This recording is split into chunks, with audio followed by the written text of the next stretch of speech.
the noise of seagulls awakens you from your sleep.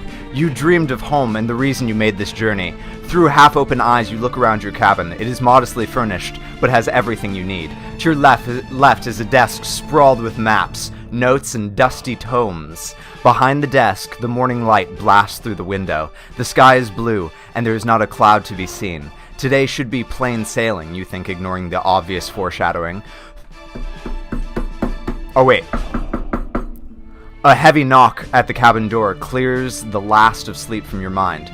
"You're needed on the bridge, Captain!" You reply with an affirmative grunt. You eye the pile of clothes on the cabin floor. Some of it's yours, some left there by your guests.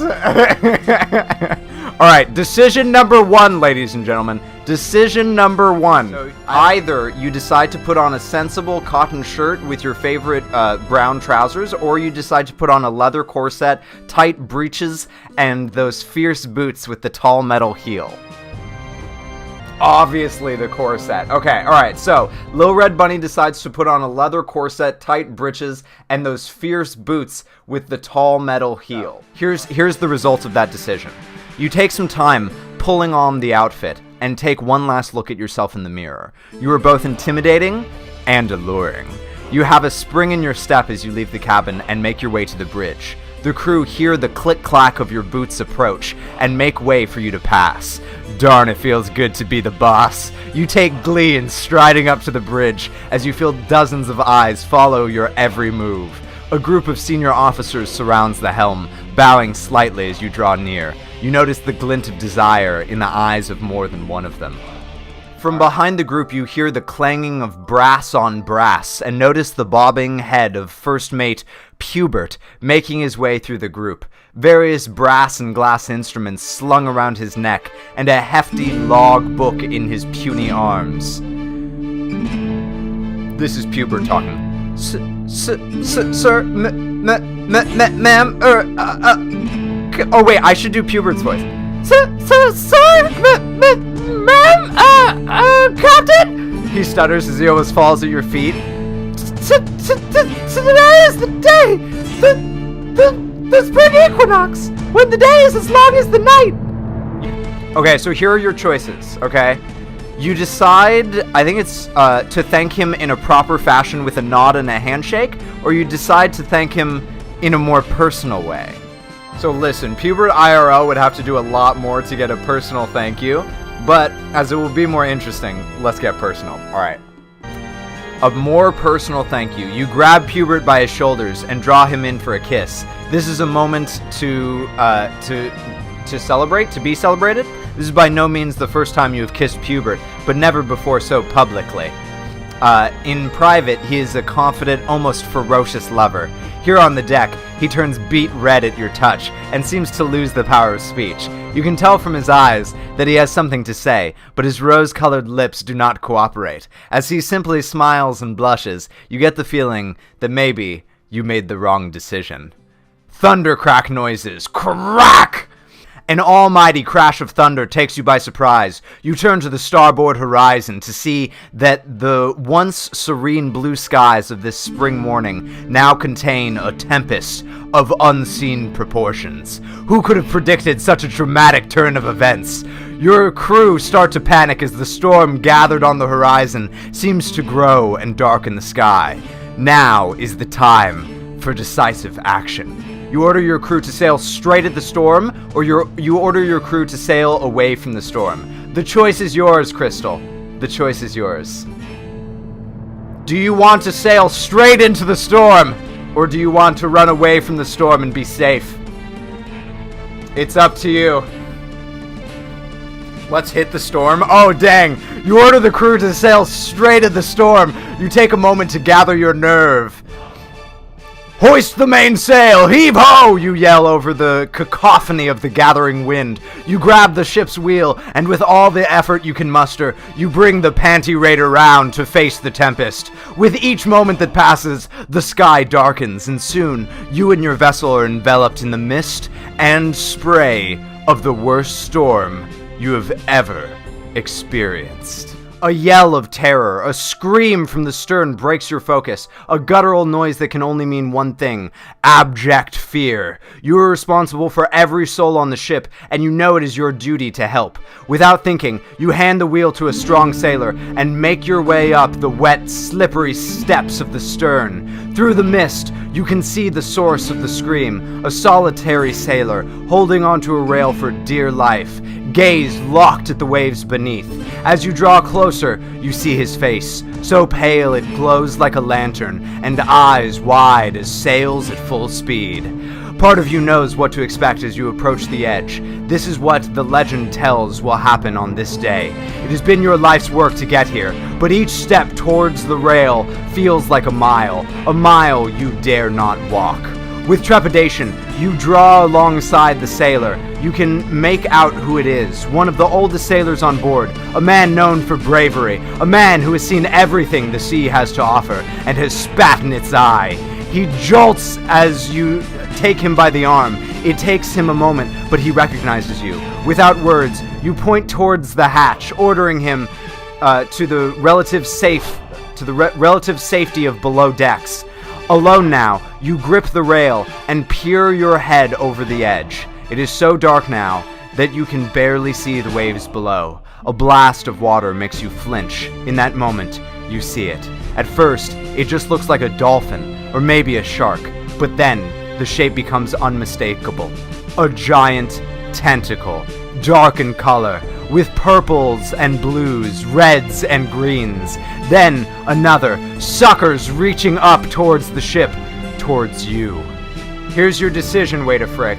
Here's your decision. Are you ready? You can either decide to sing to soothe the Kraken, or you can decide to challenge the Kraken. Would you like to soothe the Kraken, or would you like to challenge the Kraken? You can sing a song, or you can challenge the Kraken. Here we go. Here is your decision, Waiter Frick. Choose wisely. Choose wisely. Let him sing a little song. Yo ho, a pirate's life for me. And really bad eggs. Alright. You remember back to your childhood of nights spent by an open fire in the arms of your grandmother, listening to her stories and her songs. Since then, you knew it would lead to this. You follow your grandmother's wishes and sing her words. With each line, your voice grows louder. With each line, the waves grow calmer. The clouds part just a little, sending a beam of white light down to the ocean. You can see clearly now a gargantuan pair of tentacles, each as long as the panty raider and thicker than the chest of a horse. One moves to your left, the other to the right, surrounding the ship. You expect a jolt as the beast grabs a hold of the ship, but to your surprise, the embrace is gentle.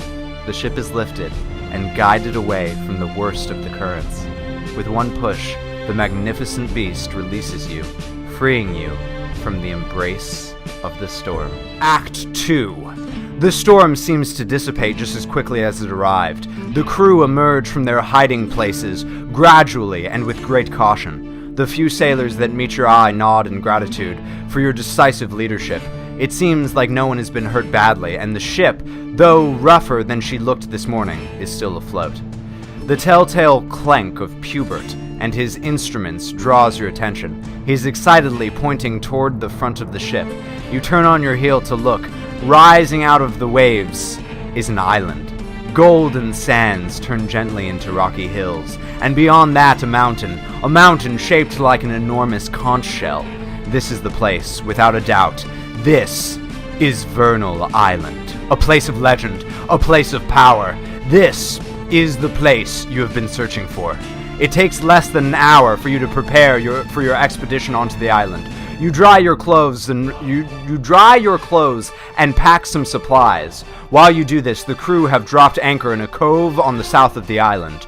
Noon has passed by. The time you're ready to disembark. Vernal Island is said to only exist for 2 days each year, once in spring and once in autumn. As you step onto the virgin sands, a thought crosses your mind. What happens when the day is over? What happens if you are still here when midnight comes?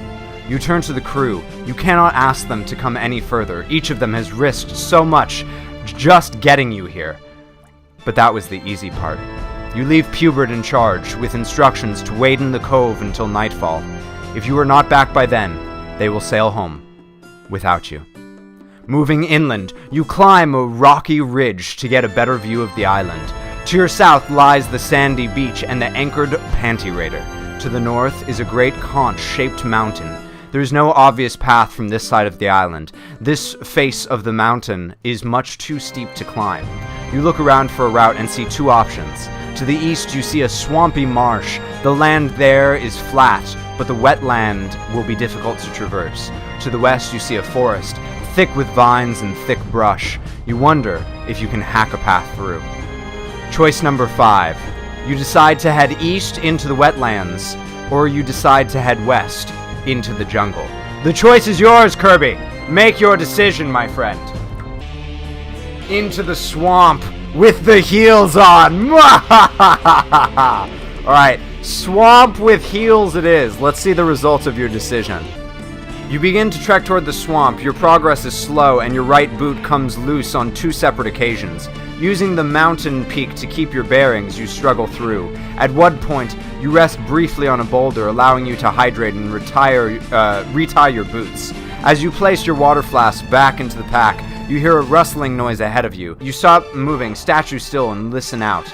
The rustling sound continues and is joined by an intermittent grunting noise, similar to the noise made by pigs back home, but deeper and darker. 20 yards further down the path, you see a bush move, slowly at first, then more aggressively. You hold your breath as a strange being makes its way into view. The curious thing stands about 7 feet tall, walking upright on 2 legs, like a person, but the similarities end there. He, and he clearly is a he, is covered head to toe in matted red fur. His chest and shoulders are bulging with muscle. On top of his head, you can make out a pair of round, white eyeballs and a fluffy, yellow nose. The creature opens its mouth as it looks around. His jaws opened wide enough to eat a watermelon whole. In your gut, you know that this buff creature is cursed. The creature hasn't seen you yet, but he is blocking the path to the base of the mountain. You should act quickly before he spots you. Rosie, the decision is yours. Do you decide to pounce on the creature, or do you decide to distract the creature? You make the choice, Rosie. Coiling your body like a spring, you take aim at the torso of the strange humanoid. Just as you leap down onto him, he spots you, turning and catching you in his thick, furry arms. His mouth jerks open and lets forth a deafening noise, mouth clapping open and close as he snorts and grunts. Your terror turns to relief as you realize the meaning of the noise. He is laughing and playing with you. With mild trepidation, you force a laugh in return. Taking a risk, you reach under his arms and tickle his sides. He squeals with joy and dances around the clearing, jostling you up and down with each step. You stop the tickle and make eye contact with him. You feel a great bond form, and you see understanding in his odd eyes. He smiles, or construes his face into his version of a smile, and carries you the rest of the way towards the mountain path. He gently places you down on the dry gravel path. He wraps his arms around you and gives you a gentle squeeze. As you gather your bearings and make sure you have not lost anything, your new friend slinks back into the overgrowth. Act 3. Here we go. Finally, you stand at the base of the mountain. The sun is beginning to set. If you turn back now, you can make it to the ship before nightfall. But no, this is not an option. You have waited long enough for this day, and you will see it through. Taking pause at the last flat ground, you stretch your aching muscles one last time before starting the ascent. After a short hike uphill, you notice 2 possible routes. One heading east up a shallow incline. The other, to the west, looks like the quicker route, but is much rockier and has a sheer drop to one side. Your decision, Kirby. Do you decide to take the safe route or the risky route? I'm a risky person. Alright, Kirby's going the risky route. Here we go. Here we go. We are taking the risky route. With the daylight running out fast, you decide to take your chances on the rocky pass to the west. Gripping tight to the hands, to the handholds, you slowly make your way up the final stage of the mountain. At one point, the ground gives way beneath you. You lose footing and barely manage to grip onto a tree root to save yourself. This was a bad decision. With great effort, you pull yourself up to the final plateau. You dust yourself off with blistered and grazed hands as you remind yourself how foolish you are. Now on firm ground atop the great mountain, you can stop and breathe. Night has come and the moon illuminates the island. Looking back at your ship, you see she has upped anchor and is making her way out of the cove, back towards home. Is that regret you're feeling? Or fear? Or something else entirely? You light a torch, fixing it to a rock to provide some warmth while you open your pack. You take out your journal and flick to the end. Only 2 pages left. On one, you write the details of your day so far, and a message for Pubert and the crew. You stare at that final blank page, and you know that your adventure ends today, one way or another. 2 options. You feel the urge to stop and revisit your journal before taking the next step, or you pack the journal away and move on with the adventure. The decision is yours, Kirby. Option 1 or option 2? Let's go! Fork the journal! As you pack your things, the torch flickers momentarily, and then a gust of wind takes it from your hand, hurling it over the edge. Lost. Darkness surrounds you with a familiar cloak of dread. You turn round and round, unable to see more than a few inches in front of you. Then, you see something. A gentle glow of warm light is emanating from a crack in the rock face. Now you can make out 2 cracks, meeting in the center to form an X. This is exactly the spot you need, and at exactly the right time. The result of your choice, Kirby. Now onto the story. Your fingers trace the cracks as the once hard stone crumbles like talc at your touch. Slowly, the rock face collapses completely, forming the mouth of a cave. This is going to be Rosie's decision, I believe. Slowly, the rock face collapses completely, forming the mouth of a cave. From deep within the cave, the light pulses out. You can see no torch or lantern. The light seems to be coming from within the very stone of the mountain. With a final gulp of fresh night air, you step into the cave. The cave is just enough for you to fit through without rubbing the sides, but you have to hunch over slightly to avoid the jagged ceiling. Turning a corner, the solid ground beneath loops round into a vaulted chamber with a deep shaft in the center. The shaft goes down as far as you can see. A pebble you drop never seems to hit the bottom. Surrounding the shaft is a staircase, the likes of which you have never seen, not carved from the rock as much as grown from it, with rounded edges and veins of light running from them.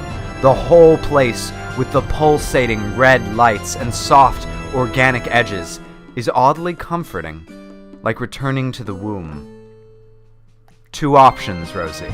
You either decide to explore the chamber, or you decide to begin the long climb down. The choice is yours, Rosie. Option number 1 or option number 2? Take your pick.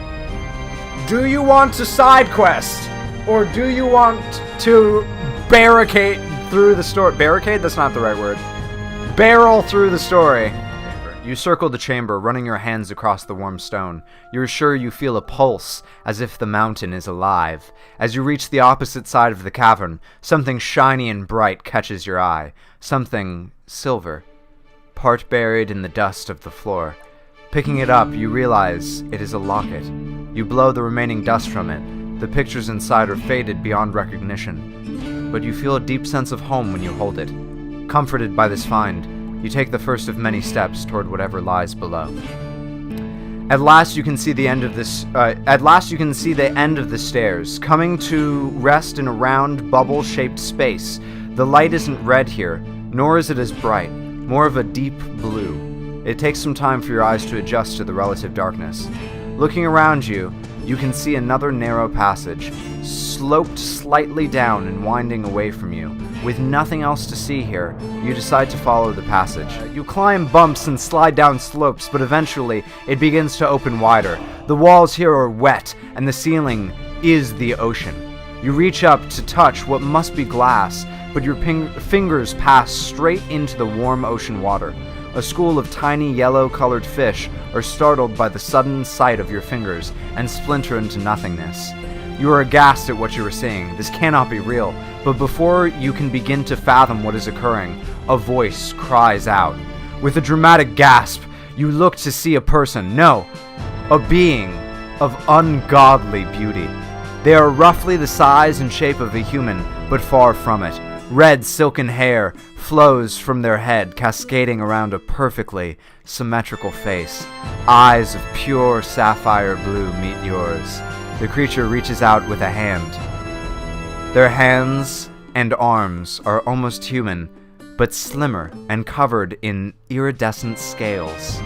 On the body, they wear no clothing, their smooth, hairless abdomen bare for you to see.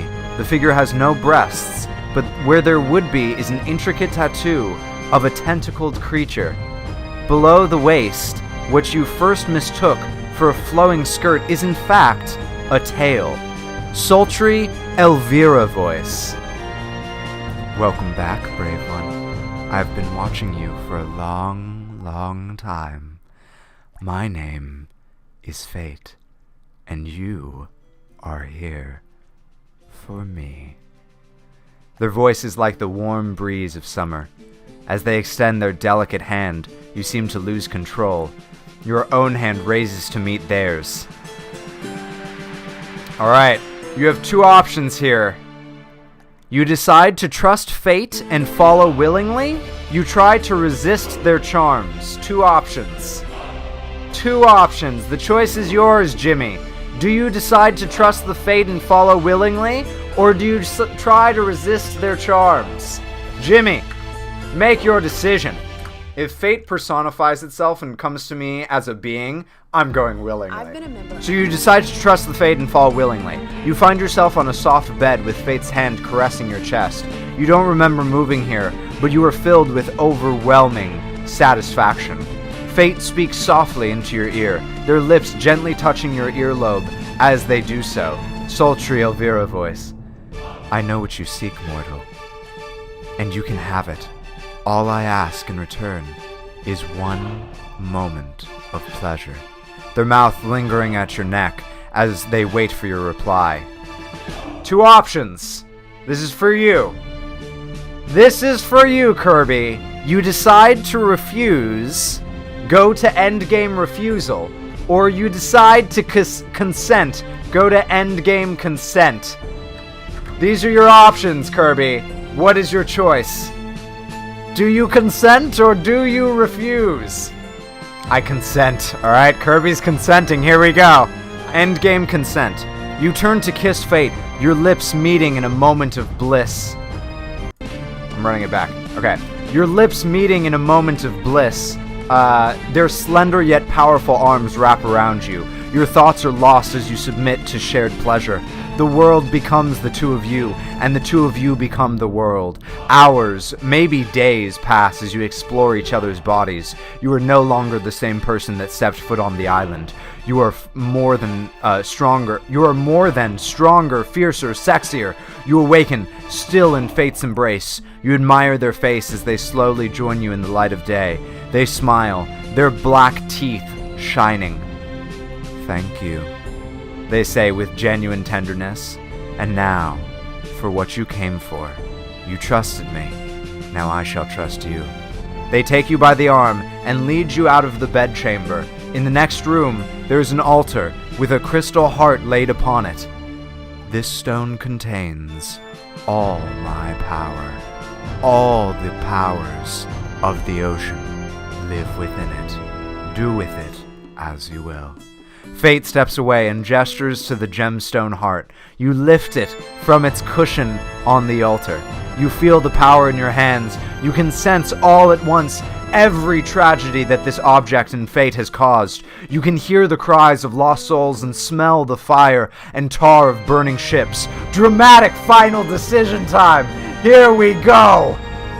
It looks like there are 3 decisions here that the community gets to make together, okay? Decision number 1. You decide to take the heart and its power, ruling the ocean with fate. Option number 2, you decide to smash the heart to the ground, dooming yourself and fate. Or, decision number 3, you decide to hand over the heart in exchange for your life. 3 options, and you know how we're gonna decide them, ladies and gentlemen, because this universe is ruled by polls. Apparently, relinquishing the power is the choice. You did not make this journey to meet the same fate as your parents. You have people back at home depending on you. You return the heart to the altar and step away. Good. Now you can leave. Fate clicks their fingers and points at you. You feel a bolt of pain as you are blinded. Your mouth fills with seawater and you struggle to breathe. As the flash fades, you feel yourself being hauled upwards. You spit out the seawater and open your eyes. You're being winched aboard the Panty Raider. Pubert. "It's a bit far to swim, oh, Captain," mutters Pubert as he helps you to your feet. Back in your cabin, your trusty first mate helps you change clothes and dry off. He helps you into bed and brings his own blanket and a glass of warm cider. I fucking love Pubert. Pubert's my favorite character. "There's always next year," says Pubert as you drift off to sleep. I love it. We get that.